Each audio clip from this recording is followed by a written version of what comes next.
नहीं हैदर पंजोता साहब, सबसे पहले तो ये बताइए कि ये जो तौहीन अदालत की दरख्वास्त आप लोगों ने दायर की, इसमें एक दिन का डिले क्यों किया गया? बहुत से लोगों का ख्याल है अगर ये जुमे के रोज़ ही दायर कर दी जाती तो शायद उस पर कार्रवाई हो सकती थी और वही बेंच जो कि अवेलेबल था वो इस केस को सुन सकता था। अब पूरा हफ्ता वो जजेस जो हैं अवेलेबल नहीं हैं, तो अब पाकिस्तान तहरीक इंसाफ के पास क्या ऑप्शंस मौजूद हैं?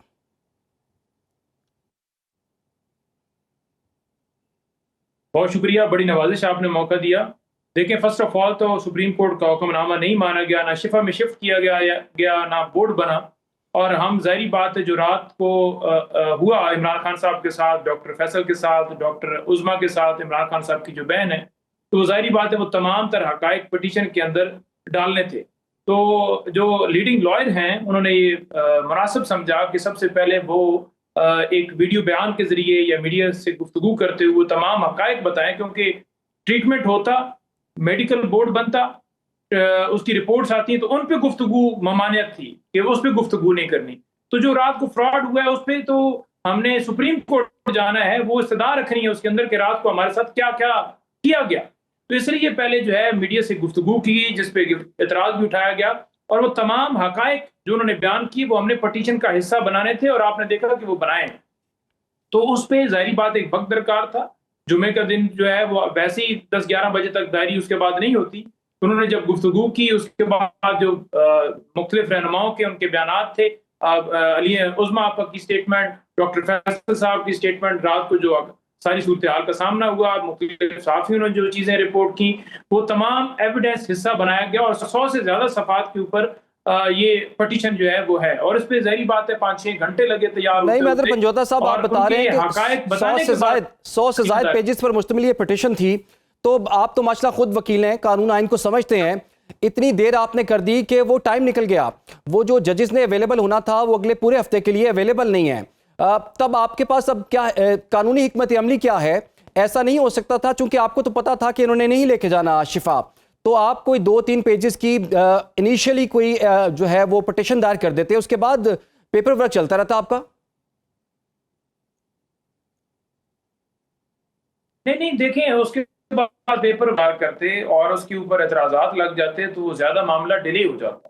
ठीक है। वैसे भी सुप्रीम कोर्ट का आपको आइडिया है ही कि कैसे वहां पर दायरी होती है। एक दिन मुकदमा दायर होता है तो फौरन जो है उसका ना नंबर लगता है, ना ही उसी दिन समाअत होती है।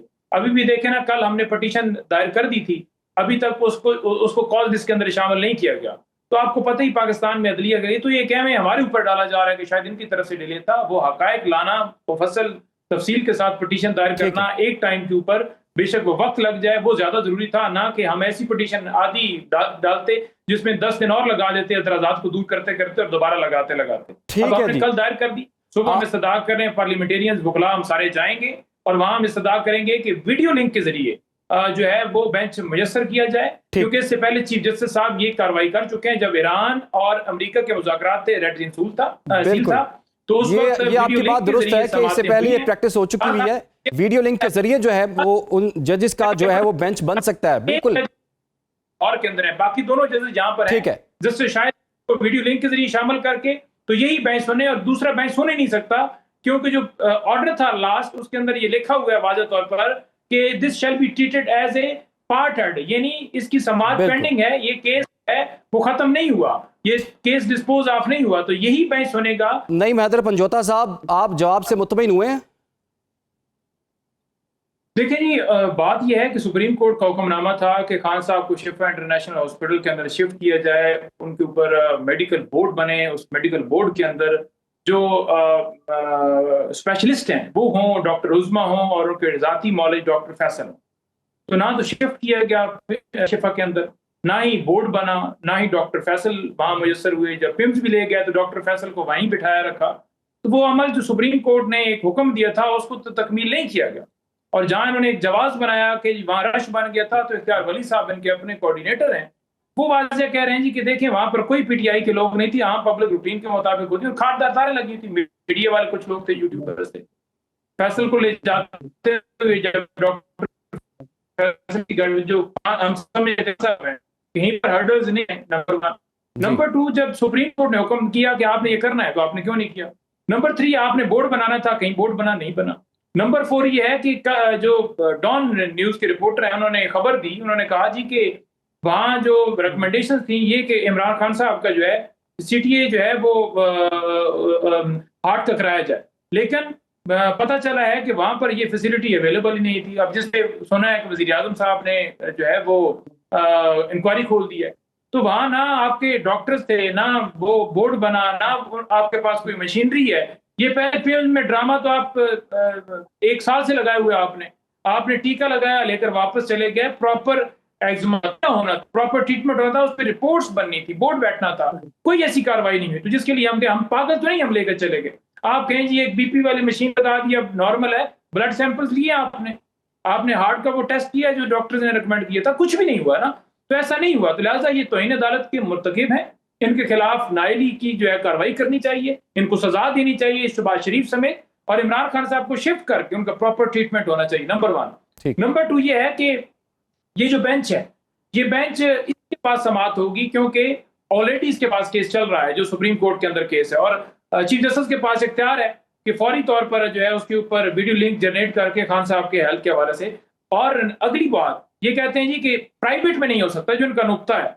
तो शरीफ जो मेडिकल सिटी की टीम थी जिन्होंने रिकमेंड किया था कि जाती उम्रा के अंदर इलाज हो, तो वहां हो गया था ना जाती उम्रा, लंदन भी हो गया था ना। देखिए जेल मैनुअल ये कहता है, आप सुन लीजिए और आप जाके पढ़ भी लीजिएगा। जेल मैनुअल ये कहता है, जो रूल 197 है उसके अंदर कहीं पर बार नहीं है कि आप बाहर से इलाज नहीं करा सकते। जो हमने वोट दिया था जब नेल्सन मंडेला रूल्स बन रहे थे यूनाइटेड नेशन के अंदर, उसमें ये मेंशन है कि एक शख्स कैद होता है कि उसके हकूक खत्म हो जाएं इलाज के हवाले से। जो आम आजाद शहरी को हासिल है वही उसको हासिल है, और वो कहीं पे भी इलाज करा सकते हैं। अगर मैं गलत हूं तो मैं इधर माफी मांगूंगा। नंबर 3, आपने खुद ये फैसिलिटी ली हुई है, और आपके जाती जो मुआलिज थे शरीफ सिटी के, उन्होंने रिकमेंडेशन दी थी कि जाती उम्र जो है शिफ्ट किया जाए। जाती उम्र में सिटी स्कैन वो आईसीयू कायम हुआ था, वहां नर्सें होती थी, डॉक्टर होते थे, मर्जी के मुआलिज, मर्जी के लोग, मुलाकातें, सारा कुछ। और एक सबको बाद में पता चल गया कि ये जेली प्लेटलेट्स गिराए गए थे, ड्रामा किया गया था। 4 हफ्तों का कह के ये वापस मुड़ के नहीं आए, 2023 में आए। आज तक किसी ने इनसे सवाल पूछा है मुझे कानून तो नहीं मैदर पंजोता साहब, हुकूमत तो आप ही की थी ना, हुकूमत तो आप ही की थी, वज़ीर सेहत आपकी थी, वज़ीर आला आपके थे, आपने कैसे फिर ये जाली बनने दी? अप्रूवल से गए थे, वो मियां शरीफ ने उनको नहीं भेजा था, उसको इमरान खान ने भेजा था, और आप लोगों की इजाजत से गए थे। आपकी गवर्नमेंट थी, रिपोर्टें आपकी गवर्नमेंट में बनी थी, वो कोई रायबंद में उनके घर पे नहीं बनी थी। आपकी वजीर सेहत पंजाब ने उसके लिए रो के अपनी कैबिनेट में कहा था कि इसके बचने का चांस नहीं। अगर वो गलत था तो आप अपने लोगों को पकड़ें, आप अपने आप को पकड़वाएं, और ये आप लोगों का कसूर। बाबर साहब मौका दीजिएगा। का कसूर नहीं है। जी नहीं भाई, Nawaz Sharif through proper procedure गए थे।